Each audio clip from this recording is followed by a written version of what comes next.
So friends, अपनी last video lecture series में हमने समझा था रिफ्लेक्शन ऑफ लाइट में के बारे में। हमने पढ़ा था लाइट रिफ्लेक्शन क्या होती है, रिफ्रैक्शन क्या होती है। हमने पढ़ा था प्लेन मिरर के बारे में, स्फेरिकल मिरर्स के बारे में, स्फेरिकल मिरर किस तरह कैसे काम करती हैं। स्फेरिकल मिरर के फॉर्मूले हमने देखे थे। उसके बाद अब हम देखेंगे कुछ important question.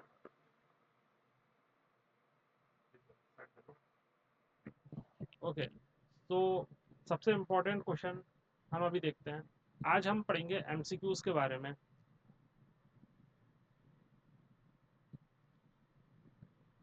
So law of reflection hold true for, क्या लॉ ऑफ रिफ्लेक्शन जो रहता है क्या plane mirror, concave mirror, convex mirror या ऑल रिफ्लेक्टिंग सरफेसेस के लिए रहता है? तो ऑप्शन है डी, यस। तो लॉ ऑफ रिफ्लेक्शन जो रहता है वो सभी रिफ्लेक्टिंग सरफेसेस के लिए रहता है, एप्लीकेबल है। लॉ ऑफ रिफ्लेक्शन हमने देखा था। लॉ ऑफ रिफ्लेक्शन एक्चुअली होता क्या है? लॉ ऑफ रिफ्लेक्शन के अंदर होता है, अगर मान लीजिए कोई रिफ्लेक्टिंग सरफेस है, सबसे पहला लॉ ये कहता है कि ये नॉर्मल है, ये रिफ्लेक्टिंग सरफेस है, ठीक है। और ये कोई लाइट आ रही है, जिस एंगल पे आ रही है, मान लीजिए इसको हम कहते हैं थीटा आई, ये है इंसिडेंट रे, ये उस सेम एंगल बनाएंगी थीटा आर का, ठीक है।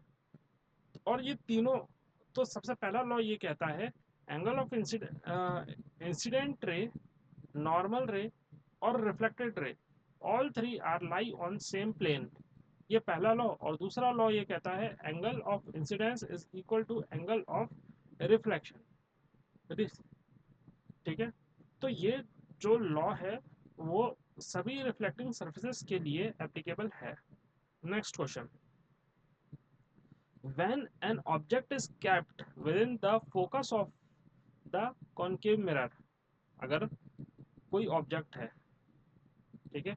सबसे पहले बात हो रही है कॉनकेव मिरर की। कॉनकेव मिरर ऐसा होता है, हमने लास्ट क्लास में देखा था। ये होता है प्रिंसिपल एक्सेस, ठीक है। ये होता है अपर्चर, ये होती है रिफ्लेक्टिंग सरफेस, ये होता है सेंटर ऑफ कर्वेचर। हमने बहुत अच्छे, इसका आधा होता है फोकस और ये कहलाता है पोल। अब समझते हैं क्वेश्चन क्या कह रहा है। When an object is kept with in the focus of the concave mirror, with in the focus of a concave mirror का मतलब हो गया कॉनकेव मिरर के पास तक एक एनलार्ज इमेज फॉर्म होती है बिहाइंड द मिरर। ये इमेज कैसी होगी? देखिए, हाँ, मैं आपको थोड़ा सा बता दूं साइन कन्वेंशन के बारे में। अ, ये होता है नेगेटिव, ये होता है पॉजिटिव। जैसे हम कोऑर्डिनेट ज्योमेट्री के अंदर देखते हैं कि इससे ऊपर वाला होता है पॉजिटिव, इससे नीचे वाला होता है नेगेटिव, और इससे इस तरफ वाला होता है पॉजिटिव, इस तरफ वाला होता है नेगेटिव। सेम यही चीज हमें मिरर में, लेंस फॉर्मूले में भी यूज होगी। तो ये होता है नेगेटिव, ये होता है नेगेटिव, ये होता है पॉजिटिव, ये होता है पॉजिटिव और ये होता है नेगेटिव। अब देखते हैं कि अगर कोई image with in the focus है तो image form behind the mirror, एक एनलार्ज इमेज फॉर्म हो रही है बिहाइंड द मिरर, ठीक है। ये इमेज कैसी होगी, समझते हैं इसको। ये इमेज होगी वर्चुअल एंड इरेक्ट। देखिए, सबसे पहले तो इन्होंने खुद ही कह दिया है कि behind the mirror, behind the mirror यानी वर्चुअल, और सेम साइड, और हो रही है एनलार्ज इमेज, ठीक है। एनलार्ज इमेज यानी इरेक्ट होगी। तो ये हो गई आपकी virtual and erect image. Next question, consider the following property of the virtual images. ठीक है, वर्चुअल इमेज हमने अभी देखा, जो बिहाइंड द मिरर पड़े बने, उसको बोलते cannot be projected on the screen, cannot be found by both concave convex lens, are always erect, are always inverted. देखते हैं क्या है इसका option. Option number C, A B C, A B C. यानी कि जो आपकी virtual image रहती है उसको आप स्क्रीन पे प्रोजेक्ट नहीं कर सकते, सबसे पहला पॉइंट। ये कॉनकेव और कॉन्वेक्स लेंस दोनों बनाते हैं। और तीसरा, ये हमेशा इरेक्ट होती है। ये तीन प्रॉपर्टीज हमने डिस्कस करी थी कि ये वर्चुअल इमेजेस की प्रॉपर्टीज होती हैं। मगर वो कभी भी इन्वर्टेड, ऑलवेज, अब देखिए यहाँ ऑलवेज लिखा है, नहीं, वो इन्वर्टेड भी हो सकती है, इरेक्ट भी हो सकती है। नेक्स्ट क्वेश्चन देखते हैं। The real image is formed by the light ray after reflection when they are. Real image is formed by the light ray, ठीक है, आफ्टर रिफ्लेक्शन और refraction when they are.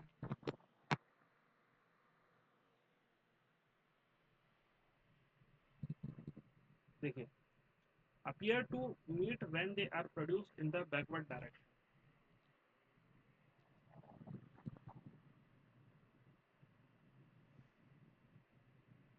Next question करते हैं। Correct the sequencing of the.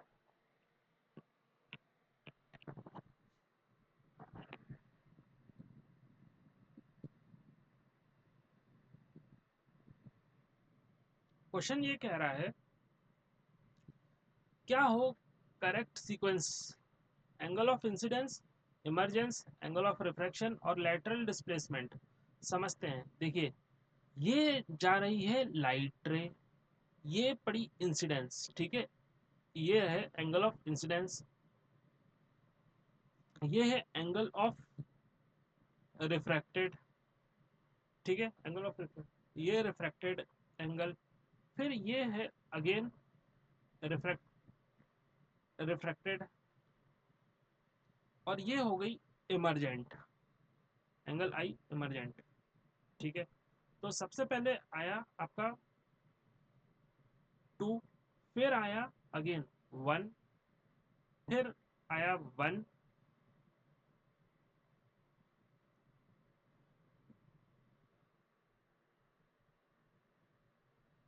2,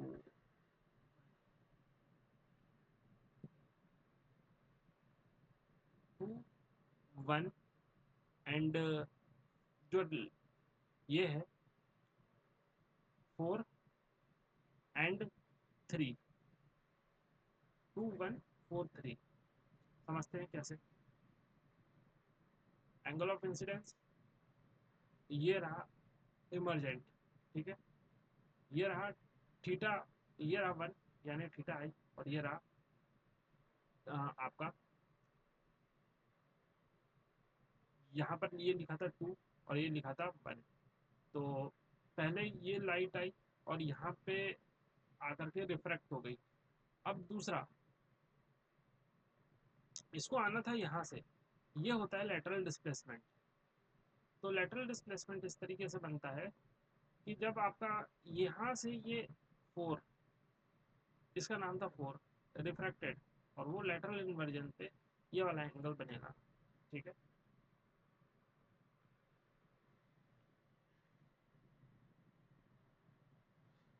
तो friends, आज के लिए बस इतना ही।